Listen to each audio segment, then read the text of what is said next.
Having trouble with your garage door? Problem solved. Call Direct Service Overhead Garage Door Company. We're your go-to team for garage door repair, new garage doors, openers, and more. We offer same-day service. We're always ready when you need us. Best of all, you can book your appointment online or talk to a live operator 24/7. No machines, no waiting. So whether it's a broken spring or a brand new garage door, trust the local experts at Direct Service Garage Doors. Call us today or visit directserviceoverhead.com.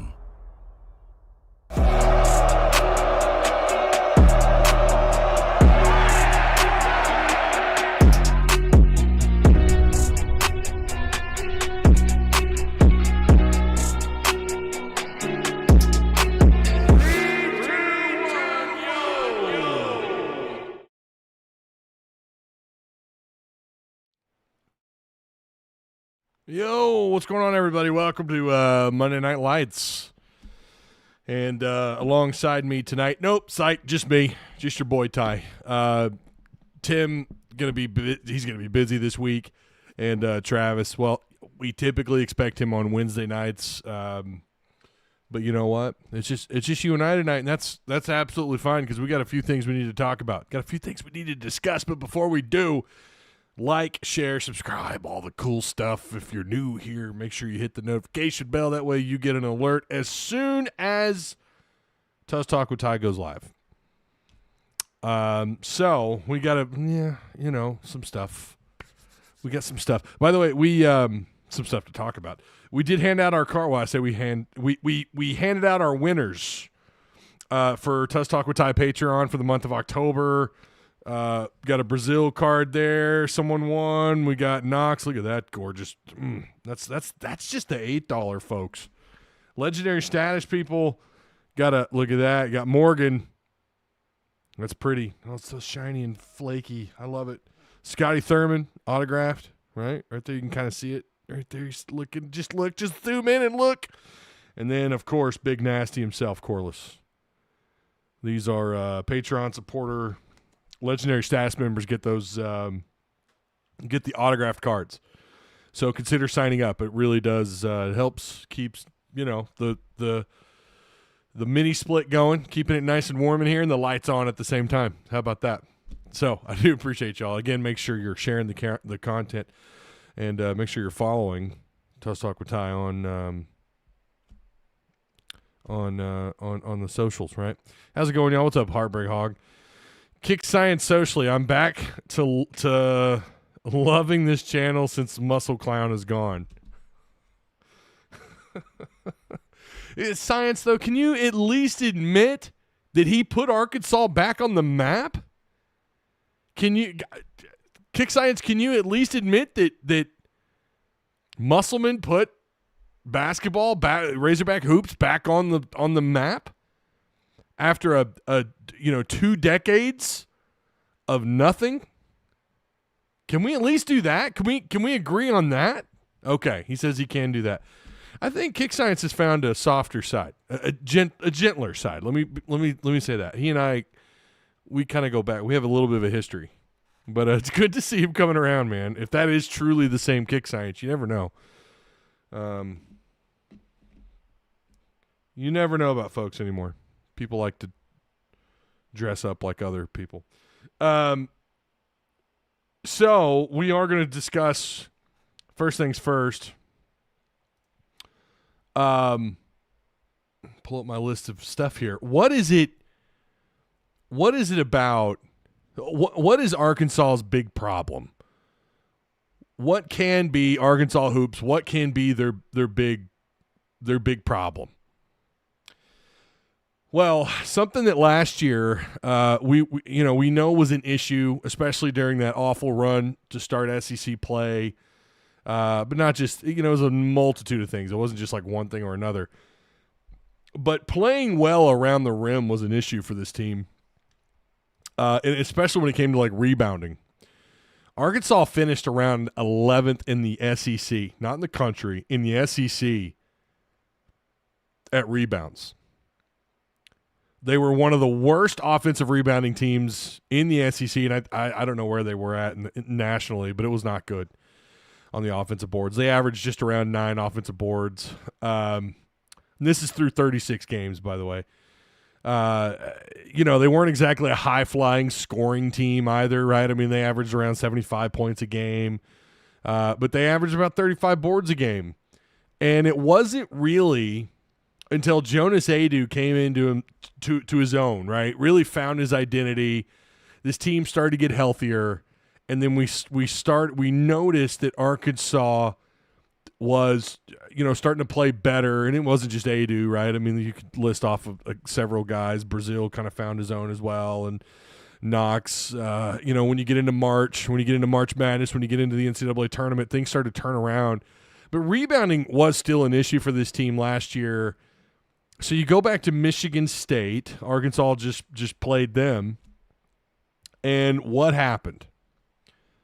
They got absolutely dominated on the boards. It wasn't pretty. Along with the 14 turnovers, but it was absolutely 33 rebounds to their 45. I mean, these guys were knocking on the door of 50 boards. 19 offensive rebounds. And then it's not even just that, right? And I know we could say, well, how about, Pringle had 7 boards, and Richmond and Thomas somehow got 6 boards. That's not those guys. Okay, great. But why? And I realized too, Brazil had to sit because of the foul trouble, and he ended up with the 4 fouls. Hell, Pringle fouled out, and he had 5 more boards than Brazil. But they got absolutely dog walked on the boards. So it wasn't going back to it. It wasn't just the poor rebounding. It was points. It was also scoring. Hogs were dominated by MSU inside, giving up almost 50 points, 46 points in the paint. Hogs held to just 28, which honestly, kind of looking back on it, 28's not atrocious against a team like Michigan State, but you need to be north of about 34, 35 points in the paint, along with obviously better three-point shooting. I mean, this was just really kind of like what we summed up in the postgame. It was just a perfect storm for Arkansas to find a way to lose yet again. The Razorbacks, whether it's football or basketball, finding a way to lose a one-possession game. Oh, I forgot who said that, but that really hit when someone made that comment. I think Travis may have texted that to me, actually, thinking about it. But or in our group chat that we're in with Tim and Travis. But yeah, it's a cluster of several things that went wrong. Yeah, we can go back to the officiating. Yes, I agree. There were definitely some calls. There were head scratchers. The overturned call, the first overturned challenge that was challenged by Izzo that went in Michigan State's favor, that should have not gone in their favor. Should have been hog ball, and it should have. And how big that was, that should have cost Michigan State the ball or that possession, and it should have also cost them a timeout. And you get the Razorbacks a chance to put some more points on the board. Seeing as how it should have been their ball. But anyways, they overturned it, right? That to me was, pretty interesting. Not like it, I'm not saying that moment was the reason why Arkansas lost the way they did. But again, going back to just getting dominated in the paint. Now, I know people are going to harp on, well, this is a Big Ten team. This is Michigan State. They're probably going to be a top 3, top 4 Big Ten team. I agree with all that. When you consider everything, like, it really is incredible that Arkansas only lost by 3 points. But this is an area where they have to get this figured out. This was a problem last year. And now I don't really care to look too much at the preseason games. Obviously, they did much better on the boards and scoring in the paint, not giving up much against Southern. They're going to play UCA tomorrow. What time is that tip-off? 7 p.m. in Bud Walton. I think you can watch it on SEC Plus. And again, we'll get into that later. But yeah, this is a sign against a good team. I think Michigan State is a really solid team. it's a sign that, you know what, even though you got dominated around the rim, you know, they crashed the boards. They were physical, and Arkansas certainly had their moments as well. I was actually pretty impressed with Pringle a little bit, and you know, Brazil made some good plays defensively, but it just wasn't enough. And this is what we were told they were going to get fixed. Like, this was one of the things going into the 25-26 season, you know, out of the portal, we're going to fix these. And we bring in a couple of guys we expect to help contribute with Brazil. And then you go to Michigan State and you fail the test. And not just, like, it's one thing to get out it's one thing to get out rebounded by 5, 6, maybe I guess you could talk about 7. Okay, not really in love with that. But again, 45 to your 33. You're out rebounded in double digits. And this could be a problem. And it's not just about, well, do they not have, like, are these guys not tall enough or whatever? No. This is physicality. That is where I'm circling the, do we have a problem here? You know, that's what I'm highlighting on the paper and on the stat sheet. Brazil, and I think, to be fair, it's a question mark. I'm not saying that is the case. I'm not saying that at all. Again, like I said in the post game, early foul trouble. When you had, how many was it going into halftime for Arkansas that had at least 2 fouls? Was it like 5 players or something? I mean, just kind of not quite unprecedented, but just ridiculous, right? That did play a role. But we've seen Brazil also. This was also something that he'll sacrifice his body, right? Especially when he got comfortable last year. He was willing to sacrifice his body. And you know what, for the most part, listen, he did against Michigan State. Even when he caught those 2 early fouls, he didn't foul out, right? And he still ended up with close to 20 minutes of play on the floor. But he certainly would have had a lot more. And would that have had an impact on the game? Maybe, you know, right? Probably, when you're talking about, again, 3 points, single possession, or you could have tied it up at the end. And that's the other question. Do you want Brazil taking that shot? Scoring outside is in his wheelhouse. It is. He can shoot from outside. But in that moment, I don't know if I want Brazil taking that shot. I feel like that should have been and I know it's a freshman, but I kind of feel like that should have been Thomas. I mean, you could also argue DJ Wagner, and maybe so, right? DJ was 50%, I think. What was he, 2 of 4 outside? So maybe you want the ball in the hands of Wagner, and again, he only had 2 fouls. You know, you weren't really concerned about him, but and he got 31 minutes, by the way. Wagner quietly had 31 minutes. I say quietly, he had double-digit scoring, but again, shot 2 of 4. I think it was 2 of 4 outside. So, anyways, it is a big question if Pringle, Malik Ewan. By the way, Ewan, you know what? While I'm sitting here talking about the game, why don't I pull it up on my screen? Ewan ended up, and this is kind of where I'm like, all right, hold on. Malik Ewan had 15 minutes, 4 points, 2 rebounds. No offensive boards, just 2 rebounds. Brazil he ended up with a block, and he played defensively pretty well. Brazil, 2 boards, right? 2 key guys that really need to be like 5 apiece, easy, especially with Pringle in the mix. Now, Pringle, again, did end up with 7, and he had 4 offensive boards. Man, I hope he can keep that going. You know, but again, last year when they were up and down on the boards, mostly down, what was the thing that changed it? We already hinted at it. We already mentioned his name. Jonas Adu. Do you have a Jonas Adu? Like, is Pringle or Brazil, do you have faith that these guys can kind of do what he was able to do, especially around the post? I don't know yet. I don't know. I kind of like what I'm seeing out of Pringle, but I really think to get things turned around this year, and I think they will, by the way. I do. I think I am not in the – let me take that back. I'm not certain that they will. I'm like 40%, I think they will. Not quite 50. Maybe I'm creeping up to 45%. I think they will. Simply because of what little we have seen out of Pringle. Brazil went off, but that was against Southern, right? We still got Malik Ewan, who we haven't seen the best of him yet. And it's about getting comfortable. It's about everyone getting comfortable in the system, getting comfortable with each other, getting comfortable with Cal in a game situation, in a live game situation, which is entirely different than practice. Well, I say entirely. It's obviously when you include everything, it's entirely different when you're talking about the crowd, the officiating, the guys you're playing against in a different color jersey for a different school. So, yeah, I think I'm 40%. I think they will get this turned around. Also, that means I'm like 60%. I don't know, right? Like 60%. And that 60% may not just be like, it's not black and white. Like, yes, no. It's like, I'm 40%. I think they will. And then there's some doubt there. Maybe they won't. Maybe they will. And then there's a certain percentage that's no, I don't think they will. And that's a small percentage. And listen, you got lengthier guards too, by the way, that can get boards. I mean, we've seen that. They can help, around.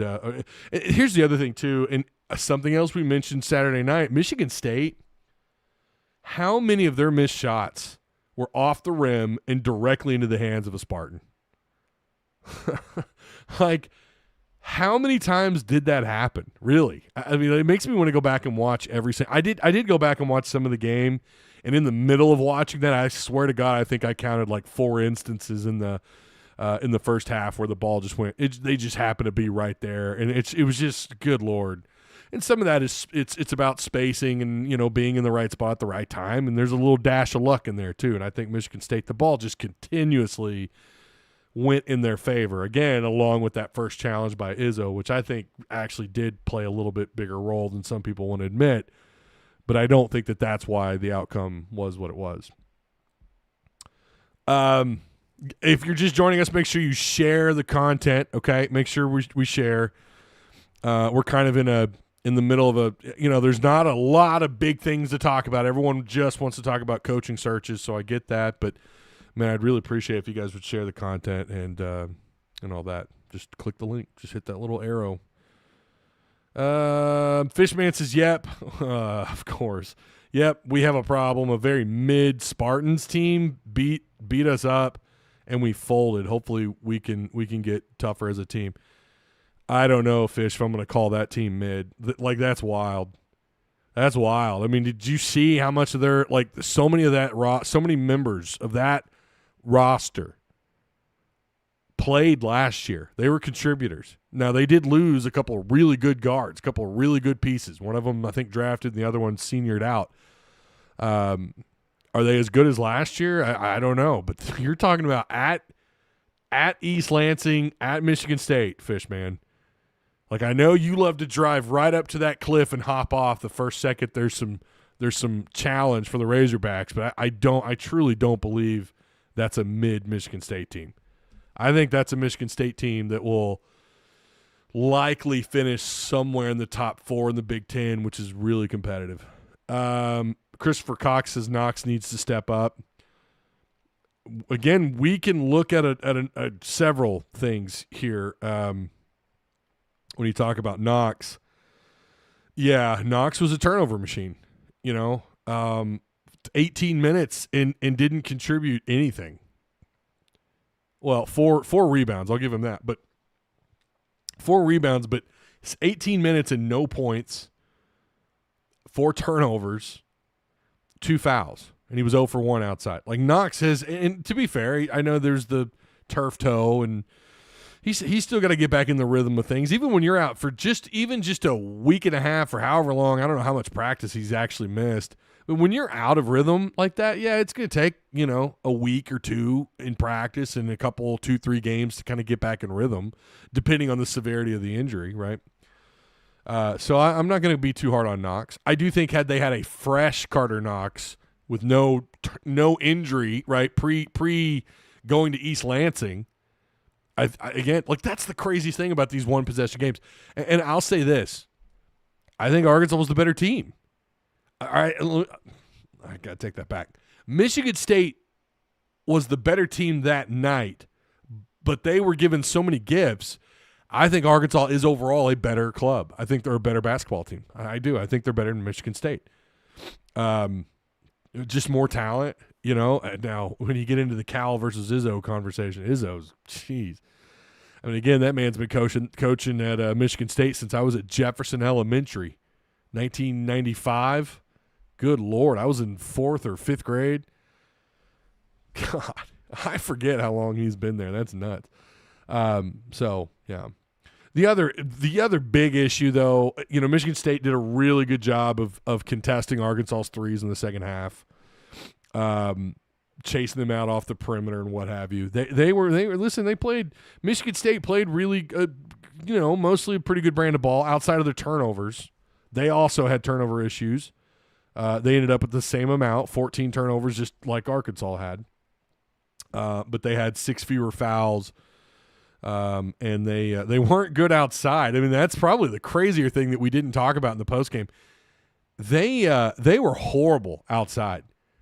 And I think their presence is definitely going to be an inside-out kind of offense. And I think that's kind of leaning where Arkansas should be.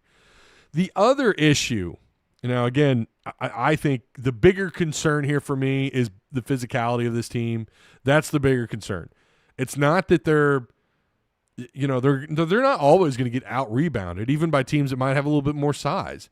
I just think that we're probably going to have – I wonder – if we're not leaning on just one guy, that maybe being Pringle, to being just the crash master on the boards, And if that's the case, I don't know how to feel about that. Because again, that's why you're supposed to have 2-3 guys this year. They're going to really, really help out. Maybe we're concerned about nothing. Maybe they figure this out this year and they're a lot better at rebounds. Let's just hope they don't finish outside.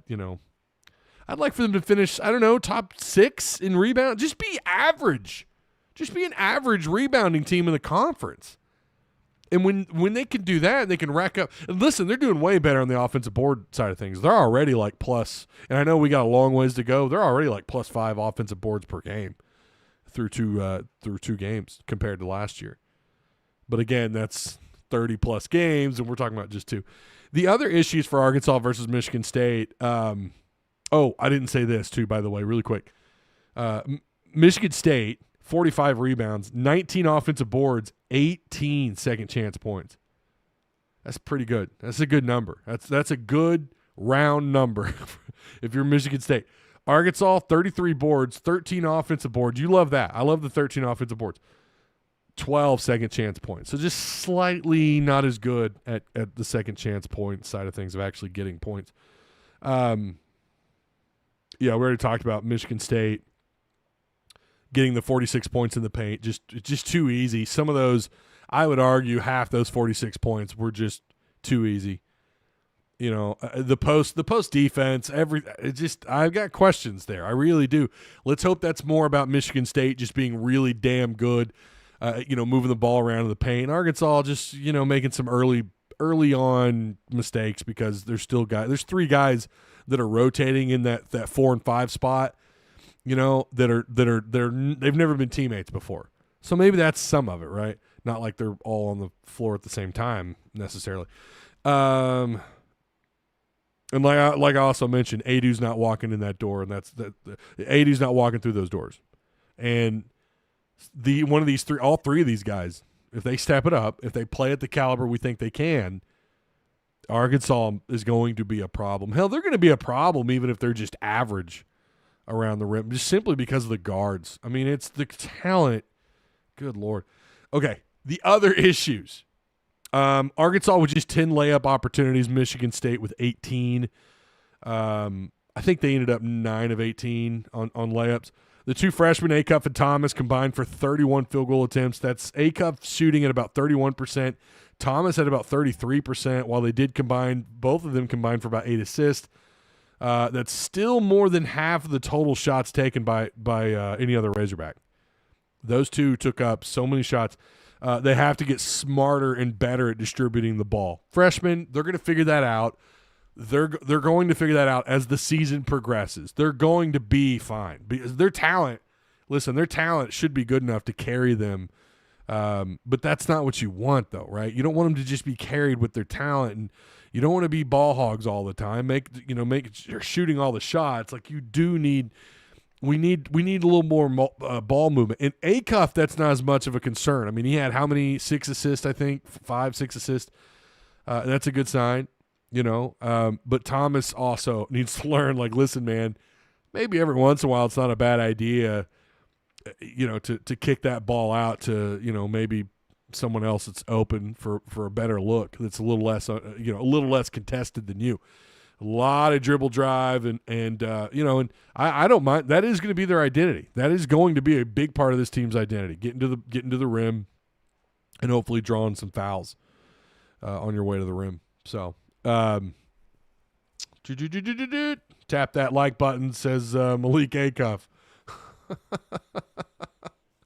I like the name. Knox played like a freshman, way out of control. Again, let's hope that is just him kind of getting back into the mix of things. I don't know. What's up, Arky Joe? How you doing, man? What's up, Ty? I'm doing good, Arky Joe. Thank you for asking. Thank you. Fishman says, what about the gigantic...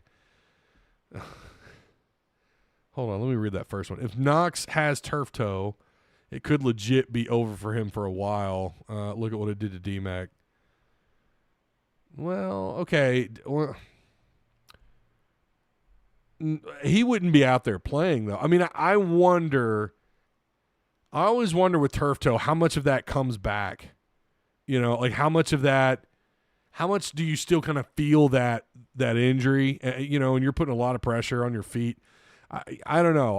I mean, he's not going to be out necessarily, but there is something though to be said. Like, what about just being comfortable, right? Remember, we said that after Brazil. Of course, Brazil had a way different kind of injury, but it's about getting comfortable, and Knox needs to be comfortable. And the more comfortable Knox is, the more settled in, like DJ Wagner is. Arkansas could be really, really a problem. I mean, imagine if they get Wagner going and Knox gets back into it, and then you got these freshmen, and your bigs are playing at a higher level. I think I really believe that they will turn this around as far as some of the issues with rebounding and whatnot. I think they will. I think they'll get it figured out. I'm not saying they're going to be a great rebounding team, but just be average, and then let everything else work itself out. I think they're going to be in really good shape. What is the latest on the head coaching search? Boy, this thing's going around and around, isn't it? Oh man. So this is for the folks that you're not Patreon supporters. You don't really get on social media much. You're only around when old Tusk Talk with Ty comes on YouTube. I know there's several of you. The latest, at least the surface level information that is out there, it's about the same. This is not breaking news. But Virginia Tech and Arkansas are believed to be the two schools that are in the lead for Franklin's to be the guy. That's what's out there, right? That's what social media says. Now, of course, I don't have someone asked Grok on Twitter, and I don't have the link. Hang on, let me check something really quick. Maybe I do. I just didn't set it. Browse, pictures, screenshots. Is this it? What is that? I can't read that. It's too small.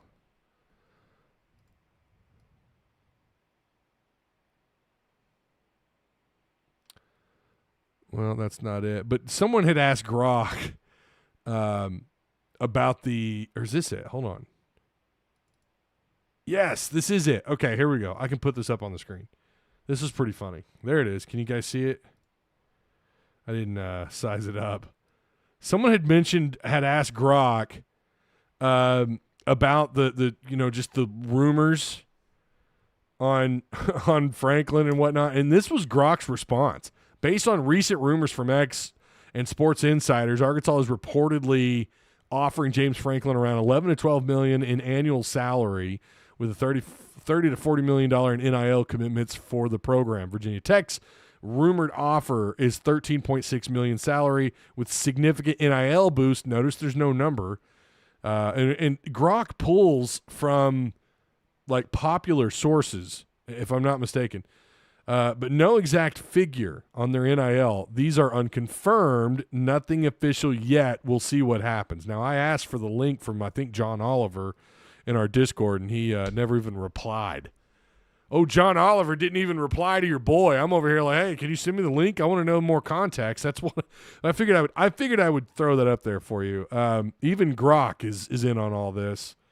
I'll pull it up there again in case you're just hopping in here. But there it is. What a time to be alive, where you can ask an AI on Twitter or X, sorry, to chime in on the latest Arkansas head coaching search. Bass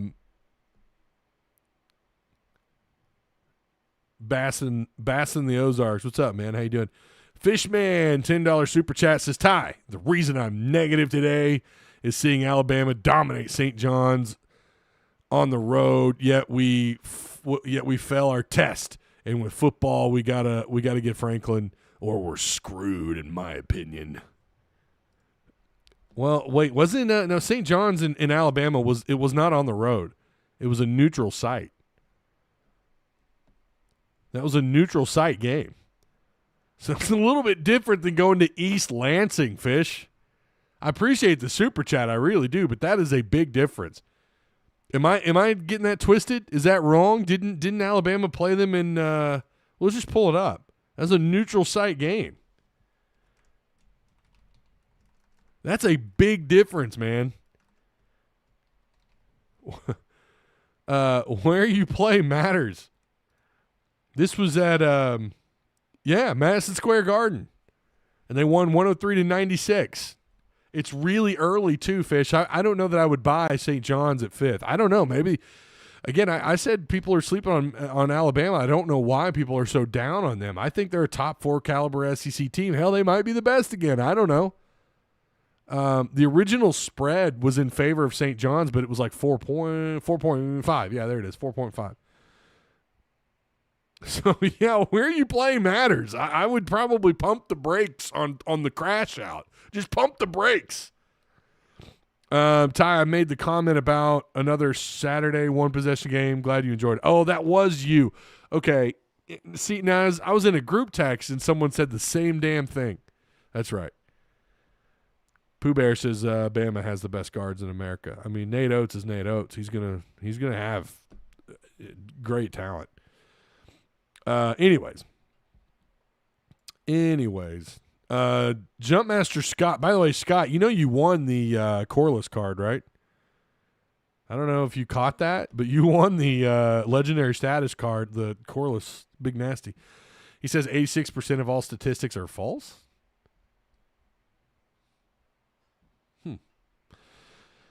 Franklin or Golish for me, says Kenneth Mackey.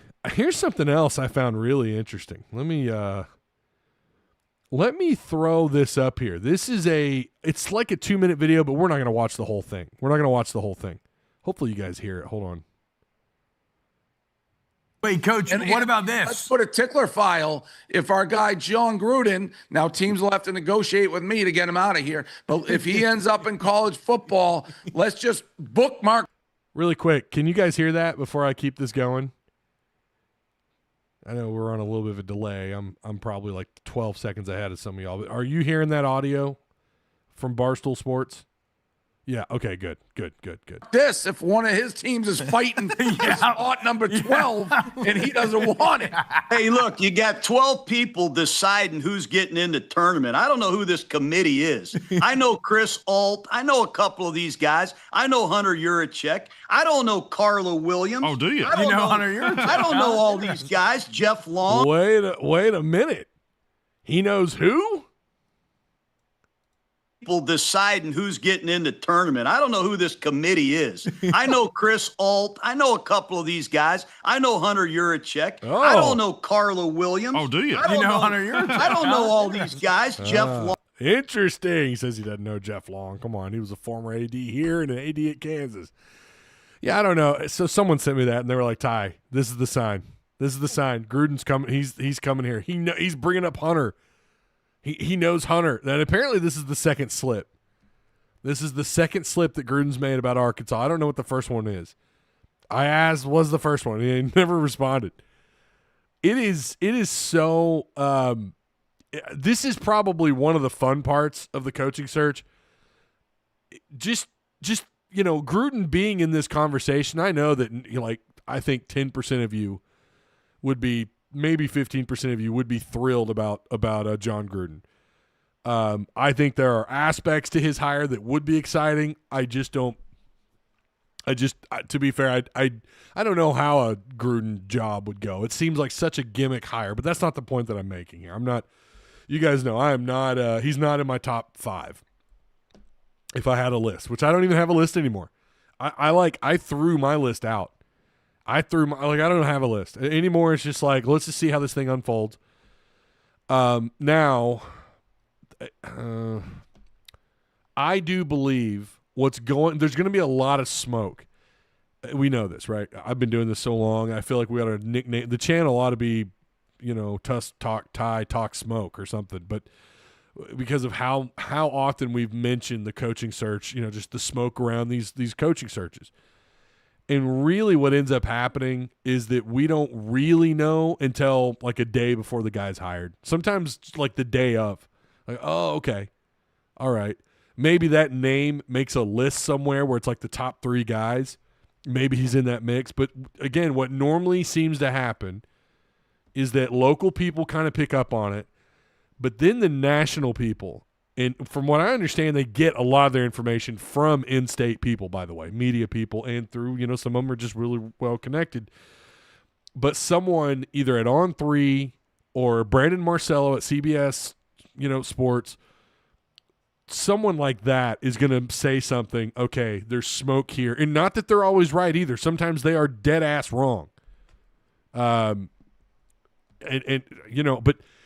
it's typically how it happens. And you see that smoke start to form within the fans, and then it's the Arkansas media that really churns a lot of that up, and the fans are chomping at the bit for this information, and then they run wild with it.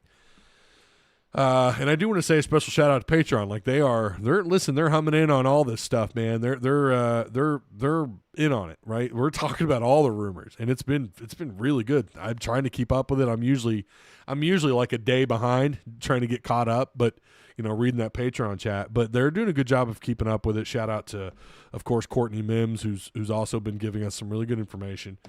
But I do believe that there is really strong pull with Franklin. I do think that is smoke that there might be. I'm not saying that I believe everything that I hear about Franklin, but it does sound like there's something to this. But we probably won't hear a damn thing. Maybe the Mizzou week. I don't know. Maybe the Mizzou week. Here's something else I wanted to show you guys. Now, Mike Irwin, I usually show his – I'll show his man, I need to blow that up because I can't even read it. Here we go. Here, we'll just do this. He's quote tweeting, and we probably should start here, just about sources in Franklin, if I remember this right. This was what I was told by a single source a week ago. I mentioned it on air with the warning that it might or might not turn out to be true. Single source information is dicey. Boy, that is the truth. If others in the media have gone, boy, this is so small on my screen, have gone with this, good for them, but I still say believe if you want.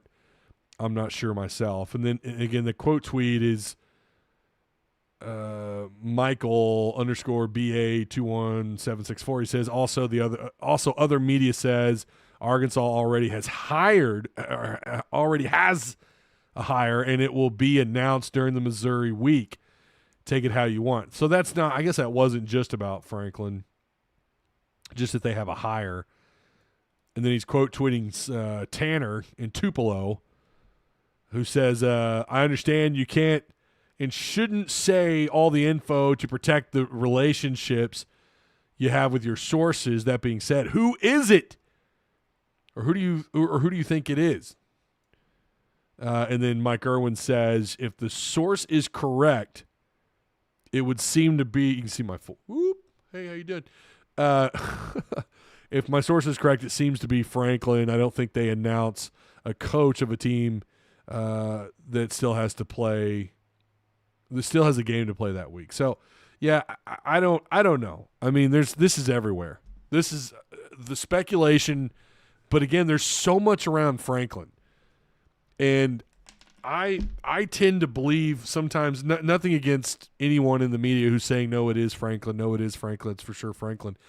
I'm in that I'll believe it when I see it. Like I do believe there's smoke there, but how much of that is how much of that is Jimmy Sexton pulling strings, letting stuff leak? You know, the U of A also. I mean, let's not forget the U of A has been accused of letting things leak too to throw the sin off. All these schools are, right? They're all guilty of that, or at least they're alleged to be guilty of that. I have this feeling we're not going to know anything about the next head coach until maybe the Mizzou week or after Mizzou. Now, how lovely would it be for Arkansas to announce whoever it is, and if it's Franklin, that feels like you've won the battle of big jobs, right? I mean, isn't that kind of how it feels like? Like, you know, Franklin is believed to be, whether you like him or not, a lot of people seem to believe that he is 1A. He is the biggest name out there because Penn State prematurely fired his ass. Yeah, he lost some games he shouldn't have lost. He lost to UCLA and who was the other one? Northwestern. And Northwestern, I think, turns out to be pretty decent. Maybe they've dropped since then, or maybe it wasn't Northwestern. Anyways, he lost some games he shouldn't have lost. He got canned, and the belief is that, at least from a national perspective, from the national media perspective, is that he shouldn't have been fired. This could really hurt Penn State, and someone else is going to pick up what Franklin has to offer. So, that feels like that would be a good hire, right? At least on the surface. And how exciting would that be if you go into the Missouri game and boom, there's Franklin on the screen and they're interviewing him. Hey, coach, you're going to be coaching these guys down here in the Cardinal Red. What are your thoughts? And he's like at the game, right? Because that game's going to be in Fayetteville. He's up in the booth. He's up talking to folks. I mean, how exciting would that be? And there are a couple other names that would also excite me, that I would be at least like, okay, yeah, no, I buy that. So long as it's not Jeff. I swear to God, if they end up with a Jeff trailer. And I still don't even know, like, Silverfield. I don't know. Like, Silverfield also, like, man, this guy's kind of been given a gift. He's typically got one of the better recruiting classes just because of the state, that Memphis is in as a university compared to the other programs in that conference. They almost always have one of the top 2, top 3 classes, apparently. And what does he have to really show for it? And is he really an underachiever there?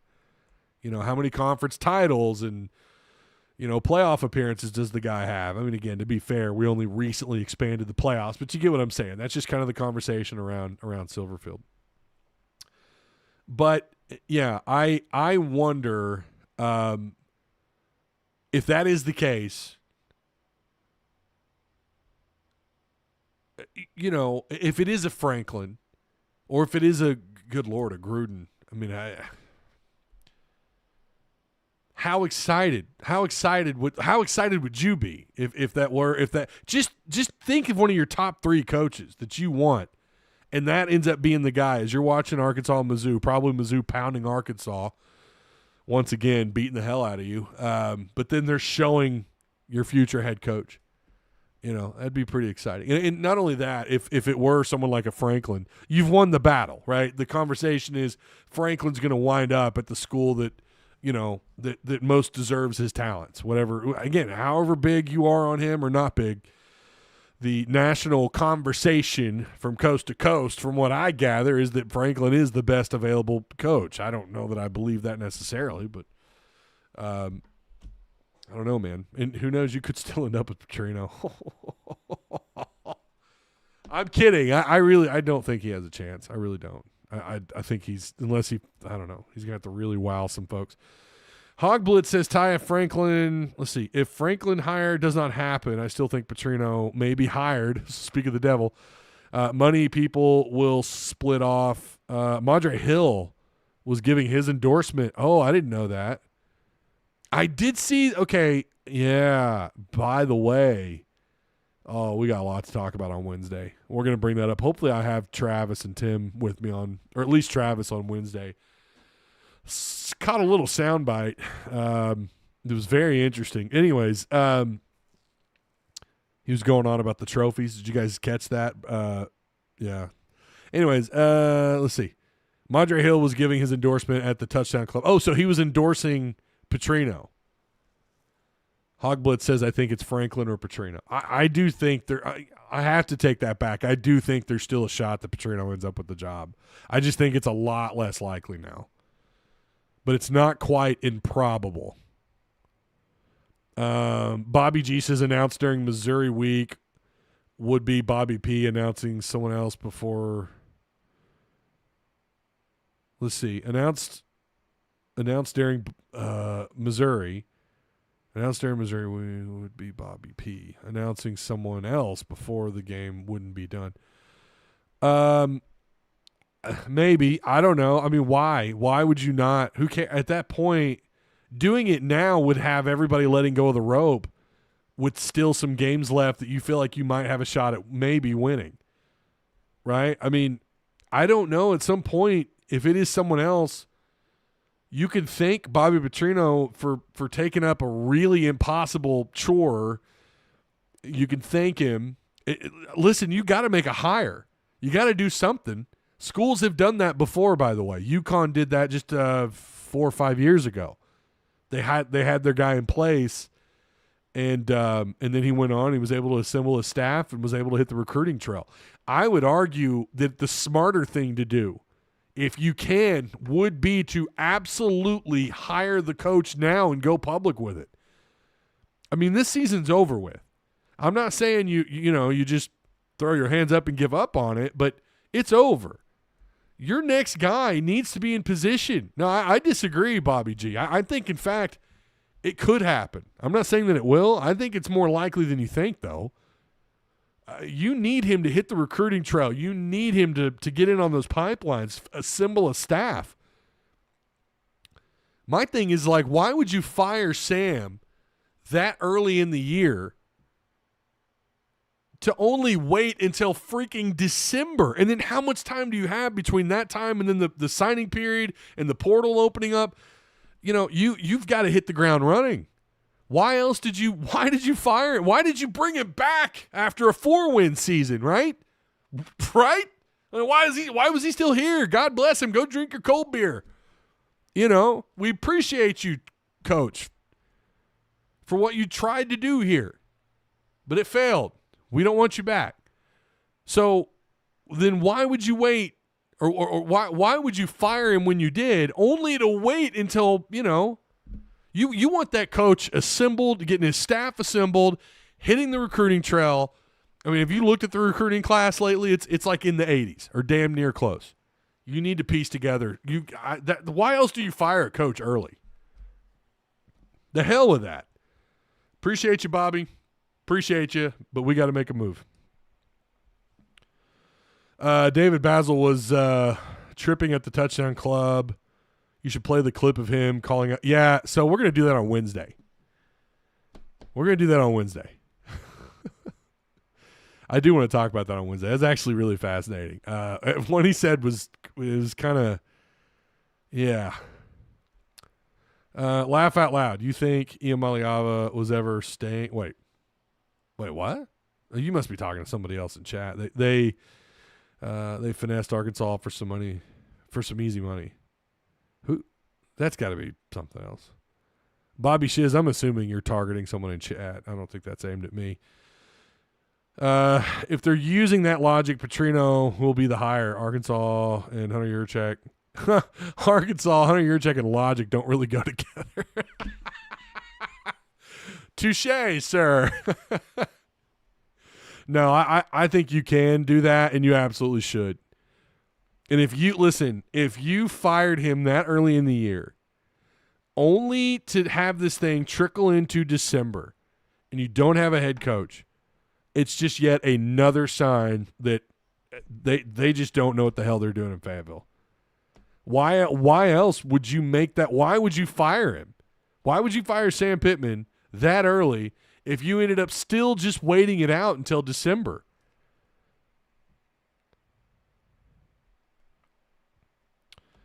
Uh, 100% agree. Why wait so long to hire a new guy? Because you got to get a staff and players and everything to be done in a short. Yeah, you do. And the portal and this new signing period and all this stuff, it does not make things any easier when you're trying to go through a coaching change. It just doesn't. I don't know who Bobby Shiz is talking to. I'm curious though. Who's saying that Iamaleava was going to stick it out? Oh, I see. You're talking to. Okay, I see it now. Bobby's talking to Pooh Bear. The coach don't matter if he does not have the money to win, says Philip Frame. Yeah, you're not wrong, man. You're not wrong. If the money people like Tyson all just bail because we miss on Franklin, our program is screwed for years, if not permanently. We could easily be left out during the conference realignment in 2030. That's coming from Heartbreak Hog. Heartbroken Hog. By the way, I know you're playing some Arc Raiders. I know you are. If you're not, you need to be in on it. Heartbroken Hog. Get in on some Arc Raiders, bro. It's so good. Razorback Sports are like a super rich family who are very dysfunctional. You're not wrong, Fish. Ty, I know it's probably nothing, but Bobby appeared to be in a lot better mood than normal today in his presser. Yeah, I noticed that. I did notice that. I was in on that Zoom call, and I thought the exact same thing. You know, to be fair, he had a week off, and what kind of pressure is he really under? You know, I mean, I don't know, man. Maybe he finally hangs it up after this. I don't know. I doubt that though. He's got that coaching in his blood. At any rate, that's where we're at on all this. We went on a little bit longer than I wanted to, but that is the latest on the search. Could be some. It could be. Listen, again, I think what ends up happening, I think they end up waiting until, yeah, that's right, the Mizzou week or after, sometime in there. I'm not going to be happy though. I'm not going to be thrilled. Listen, if you wind up with Franklin, I guess whatever. Okay, that's fine. After Missouri, or any coaching hire for that matter, but I'm going to be pissed. And I think fans should absolutely be calling Hunter Yurachek into question again.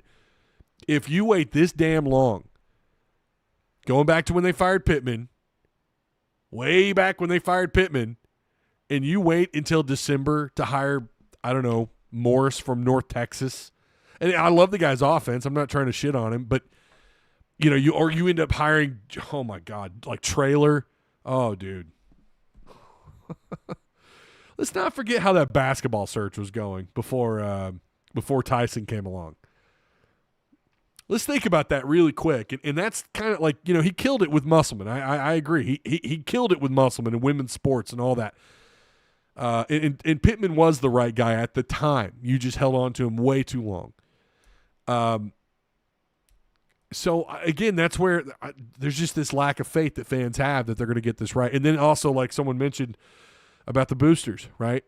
Boosters are going to be torn. This will be, you know, I don't know how many of them, you know, support Franklin or Golish or, you know, name off all the top guys. But they're going to be split. And we need them to be more united than ever. Fans need them to be united. Hunter Yurachek needs them to be united. This football program, the athletic department, needs them to band together. Whoever this freaking hire is, put aside your ego, put aside the bullshit. Let's fund these guys. And also to the fans, like, let's give to the Pigpen Collective. Let's do that. The guy has put his entire he's out there. You know who he is. I don't think it's a scam at all. I don't think it's a scam. I mean, he's given Courtney Mims all of his LLC documents and everything. We need to stand behind this next guy because we know they didn't do that with Pittman. We know they're doing that with Cal. And what do you know? You overcame an 0-5 conference start to go on a freaking Sweet 16 run. What are we doing? And I'm to the people that really control the sport now, which are the millionaires and billionaires now. And I'm not a fan of that. But if that's where we're at, then they need to band together and figure this thing out. Put aside, well, that's not my guy. I'm not. If that is truly what's happening, put the bullshit aside, man. Let's watch Arkansas football do something it's never done in my and since I've been on this earth. Be a true. Well, I guess that's not fair, but be a true national title contender. Make them a true playoff caliber team, and not just once every freaking 5-6 years, right? Maybe twice every 4 or 5 years. Put Arkansas football back on the map. That's what I would ask. And again, I don't want to spend someone else's money, and I know I've always said not to do that. But if you're willing, if you're in a position where you want to support a guy and you want to support the university, but because they hire somebody else, you're not going to, it's completely a different argument if you're like, yeah, I don't want to put money into the program just because. That's different. And I'm not going to spend your money for you. I could certainly do that, but I'm not going to tell you what to do with your money. You made your money. But if you're in a position where you are like, no, I'm going to hire, or I'm going to support Patrino. Well, they hired Franklin. I'm not going to support him. No, don't do that. That's what I'm saying.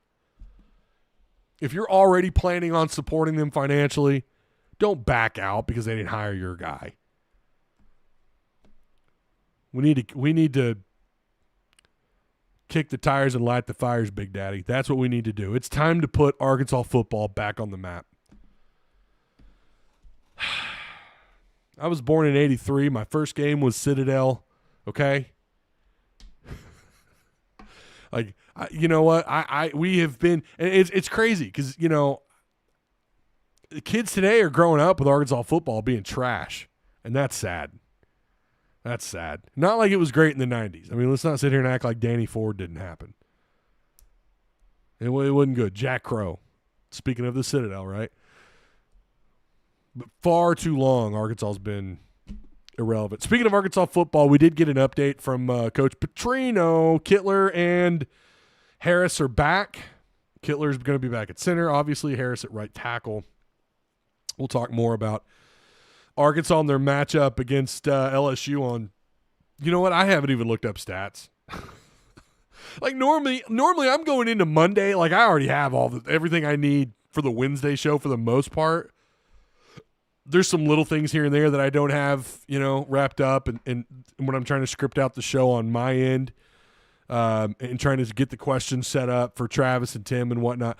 But normally I know I haven't done any, I don't know. You know what? I know they're playing down in Baton Rouge. That's about all I know right now.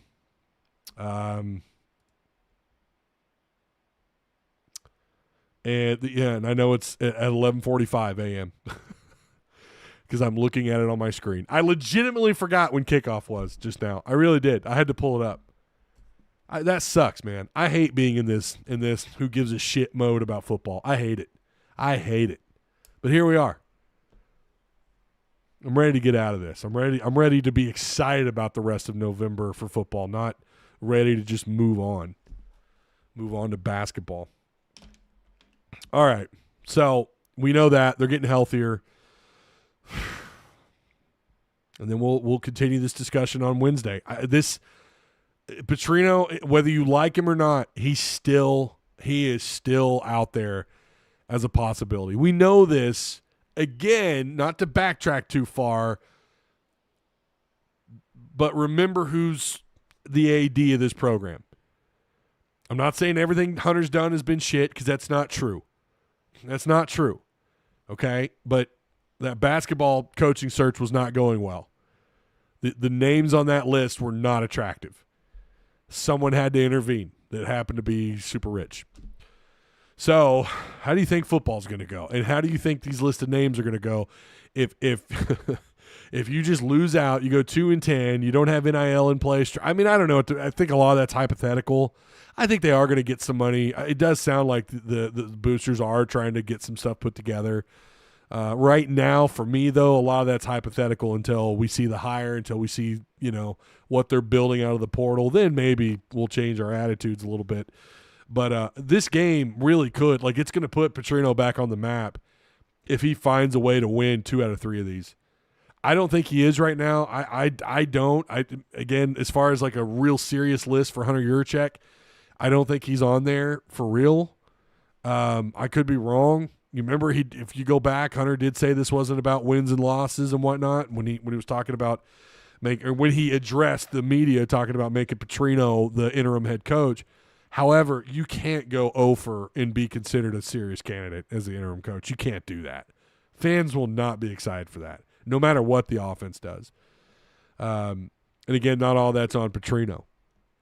But if you win at LSU, who also has an interim head coach, you're playing them during the day, not at night. If you find a way to go down there and win, and then somehow you beat either Texas or Missouri, could you imagine going 3-0 in this stretch? Then we're talking, yeah, he's a legit contender for the job. Don't think that happens. I don't think that happens. But we'll come back around to this on Wednesday. I've got some thoughts about this game. There are some things I do know about LSU that are intriguing, so we'll circle back on this topic on Wednesday. What's up, Prue? How you doing, man? Hope you're doing well. So what you're saying is we're in this predicament because your first Hog game was the infamous Citadel game. I very well could be at fault, Prue. I accepted that a while back. My dad and I were actually, good old Arky 56. We were talking about this just on Saturday, about my very first game being the Citadel. I very well could be the problem. I showed up that day and the football gods were like, no, not anymore. You're now terrible at football. And here we are. Maybe I am to blame. I don't know.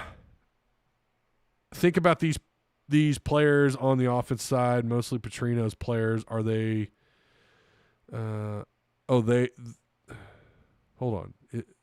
On the offensive side of the ball, mostly, and they are not that impressive, but a few.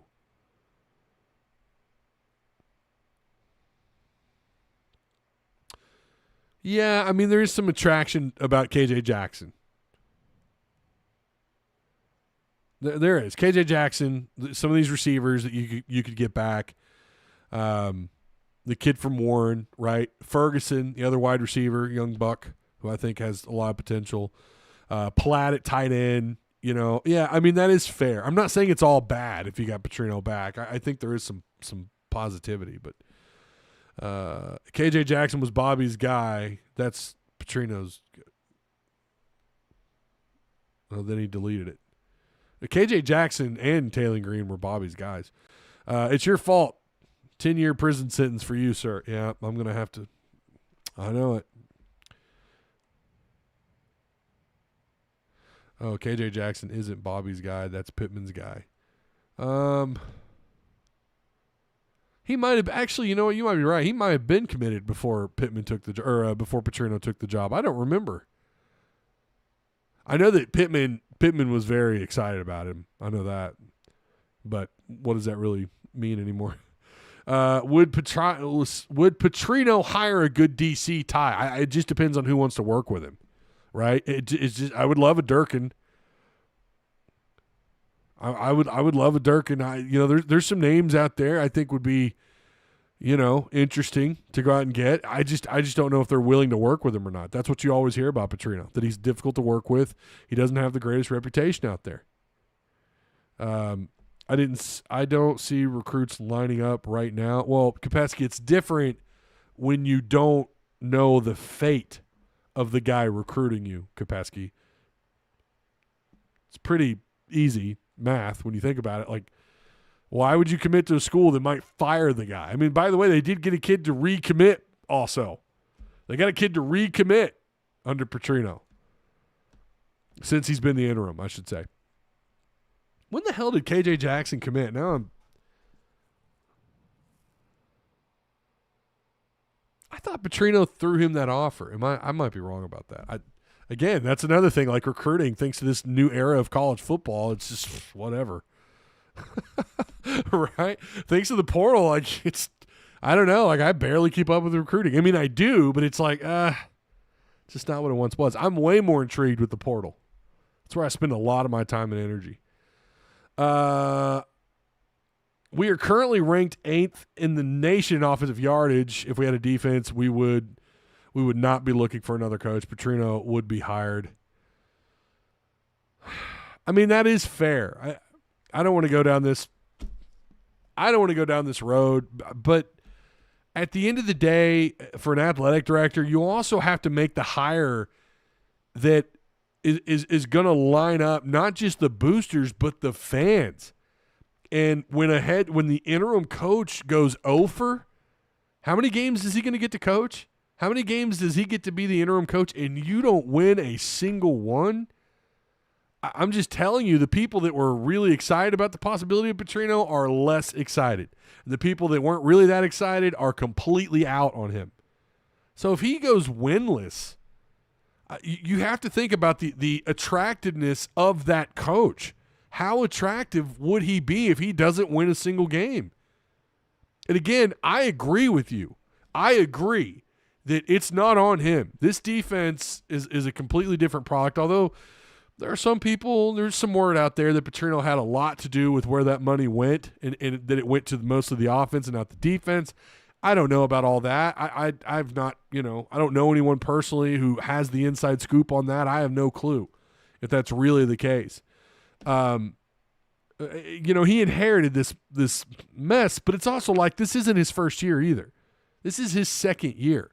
He's got a quarterback that is definitely his guy in Green, who does not have the clutch gene, who completely shits his pants when the game is on him. And I shouldn't put it like that. I don't mean to be that coarse about it, but you know what I'm saying. Like the light does not come on for him when it's all on him in the final minutes of a game. I should say. And that is his guy. But that is Patrino's guy. But on the other hand, they are putting up a lot of offense, right? They are putting up points. They are scoring. They are getting the yardage. They're doing, for the most part, they're really, really good on offense. And you can't put what's happening with this defense completely on him, although he did fire the entire defensive staff. But on that same coin, they might actually be slightly better. Because of that move. So all I'm saying is I don't know how exciting he would be to the fans, to the people that buy the tickets, to the people that buy the merchandise, to the true supporters. They're starting to fade, like in terms of, you just want to sell the tickets anymore. It's who cares if you have an empty stadium so long as the tickets are sold. I know that. But to the fans that truly support this program, you do need them on your side. You know why? It is very clear that social media has an impact. It is very clear that social media has an impact on these guys. So you need to hire a guy that fans will get behind. And again, if Patrino goes over, I don't know how attractive that hire is. It would make me a lot less excited. It really would. And again, I think he would actually be really good on offense. But it just doesn't have that same spark. You know what I mean? That's all I'm saying. Anyways. No worries. No worries, Ty. That's exactly what Green does. Ty, say he actually does beat LSU or Texas and possibly Missouri, then what happens? Then he's probably your head coach. If he wins out, then it's like, how do you – let me take that back. It's just a lot more likely that he's at least a serious candidate, like a really serious candidate, if that happens. But I don't think that happens.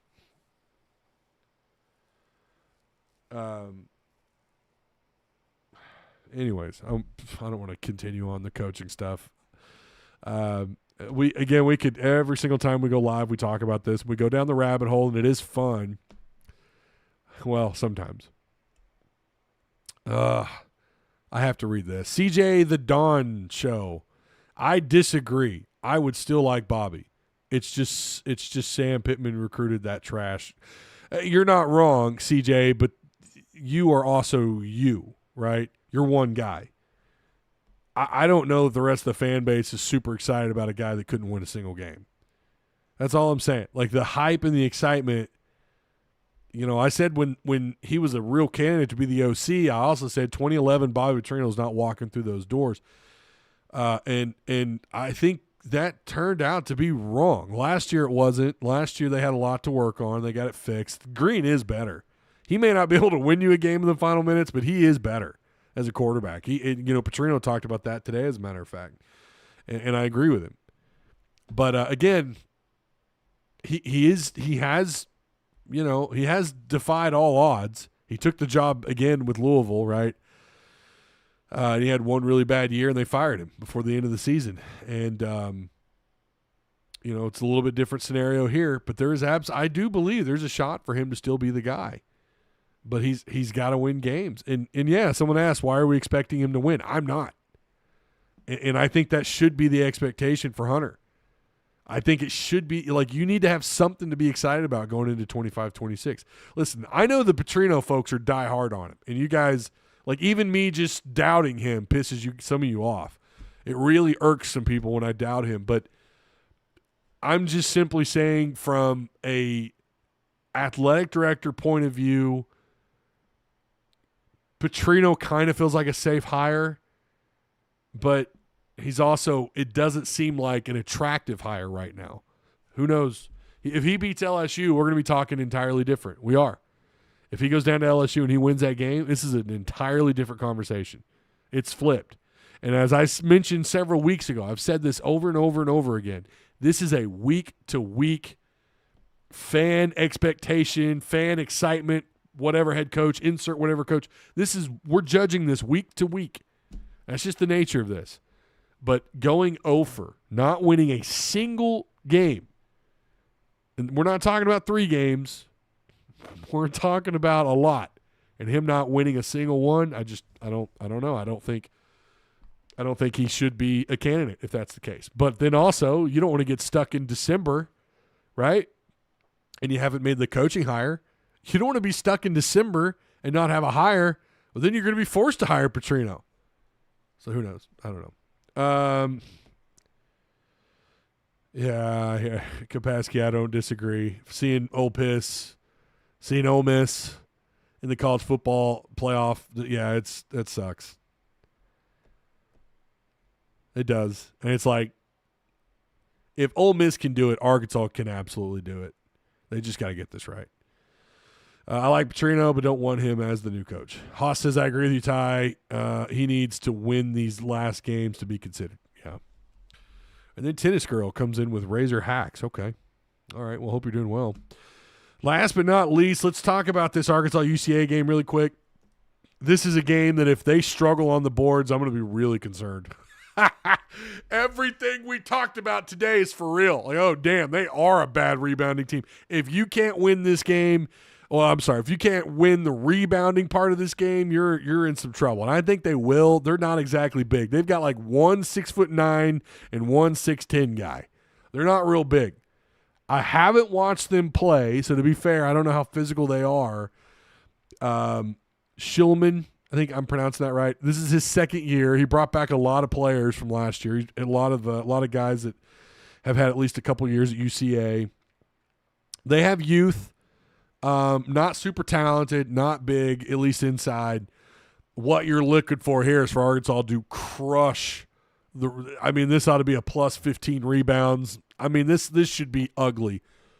And you need to make up for what you couldn't do against Michigan State. And you start against UCA. That's what this game should be. I don't know how many points. I'll just say I expect Arkansas to win this thing by a pretty large margin. Whatever you think that is, there you go, right? I hate predicting these kind of games because you just never know.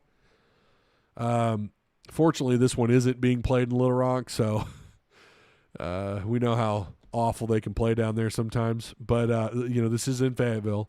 I don't expect a large crowd.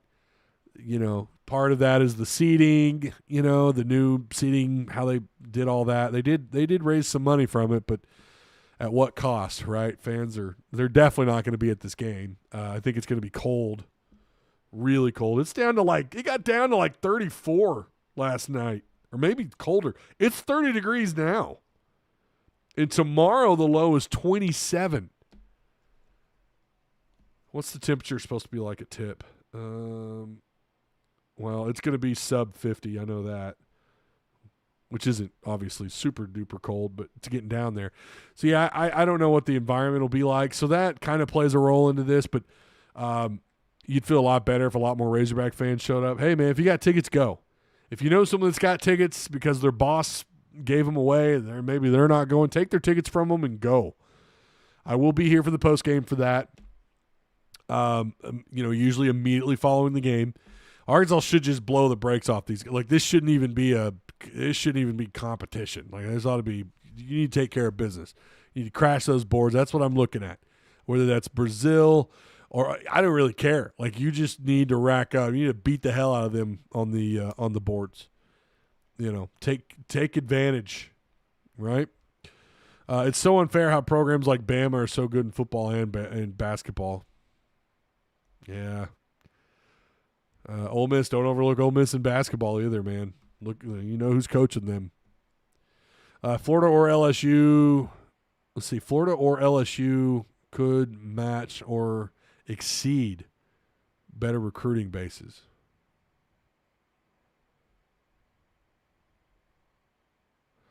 Arkansas will hire Danny Ford. Tennis girl, you're about to get you're just spamming nonsense. You're about to get timed out. Like, seriously. Kiffin not coming, that would be a backward step for him. Who's saying Kiffin's coming here? Have you heard his name being mentioned with the Giants? Saw that somewhere. Saw that I don't remember where I saw that at, actually. Someone was saying that he's being teased to the New York Giants. Oh, man. Yeah, he already tried the NFL once, but he had a crazy situation with upper management. So, yeah. Hey, by the way, guys, I appreciate you. If you haven't already, check out Patreon, Tusk Talk with Ty Patreon. It really does help support the channel. If you're a $4 member, maybe consider upgrading. Get a shot at one of these cards. Why not? Also, shout out to Direct Service Overhead, the Garage Door Company. Same-day services, quality parts, affordable outcomes, better than best results. 501-244-3667. Again, that's Direct Service Overhead, the Garage Door Company. 501-244-3667. Give them a call, right? No one said he is coming here, but it would be nice, says Scott Swindle. Yeah. Yeah, Mike's got the link for Discord. Appreciate that. Share the Patreon link if you guys can. That'd be great. Appreciate y'all. Kiffin might go to New York City and reunite with Dart. That would make sense, right? Jackson Dart, you remember what that guy did last year in that offense. I'm just saying, man, that might be – yeah, tennis girl, you're gone. We'll be seeing you.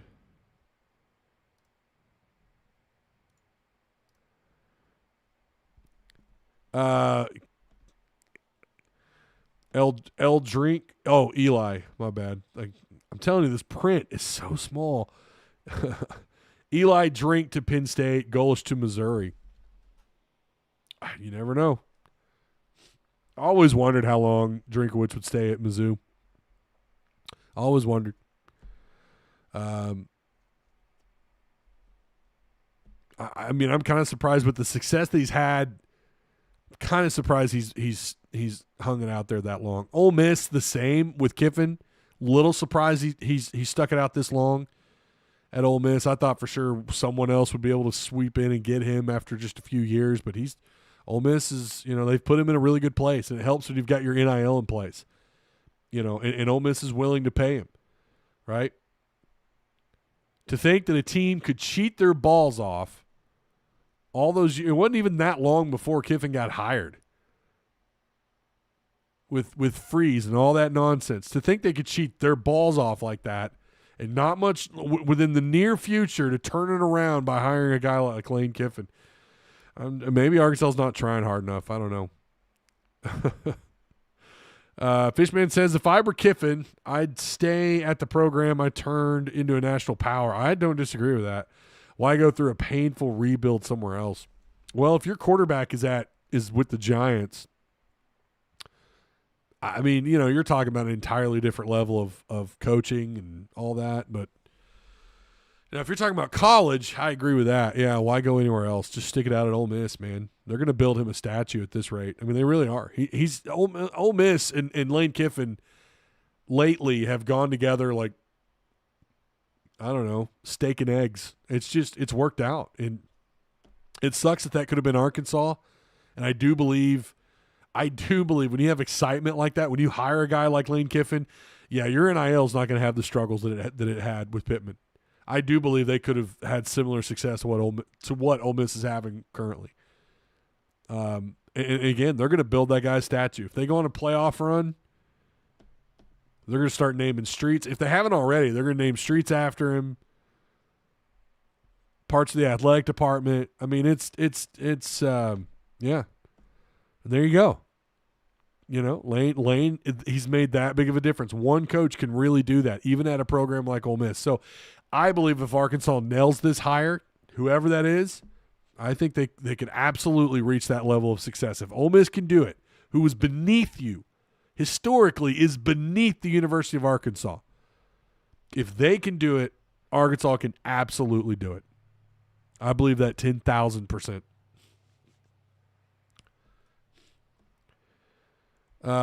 I'm not really confident in our odds on landing Franklin. I feel like Virginia Tech and Maryland have his attention. Now, if he ends up at somewhere like Maryland, I don't know about that. Where are you reading that? Maryland? Right back into the I don't know about that.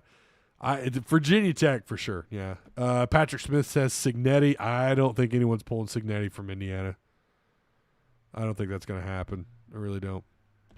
Drinkowitz to Penn State is interesting. Like Pooh Bear the Prophet said. That's, yeah. So, all right. You guys, I appreciate you. We will, I'll be back on, tomorrow night after the game and then Wednesday. So, expecting a very easy win tomorrow night, damn it. Better be an easy win. Razorback fans don't need that thing to be close. It needs to be a blowout. Need to absolutely destroy UCA on the boards. Yeah? Yeah. All right. I'll see you guys tomorrow night. Enjoy your evening. Go play some Arc Raiders if you've got a chance. If you haven't bought that game yet, oh my God, you're missing out. I'll see you guys tomorrow night. Be good. Having trouble with your garage door? Problem solved. Call Direct Service Overhead Garage Door Company. We're your go-to team for garage door repair, new garage doors, openers, and more. We offer same-day service. We're always ready when you need us. Best of all, you can book your appointment online or talk to a live operator 24/7. No machines, no waiting. So whether it's a broken spring or a brand new garage door, trust the local experts at Direct Service Garage Doors. Call us today or visit directserviceoverhead.com.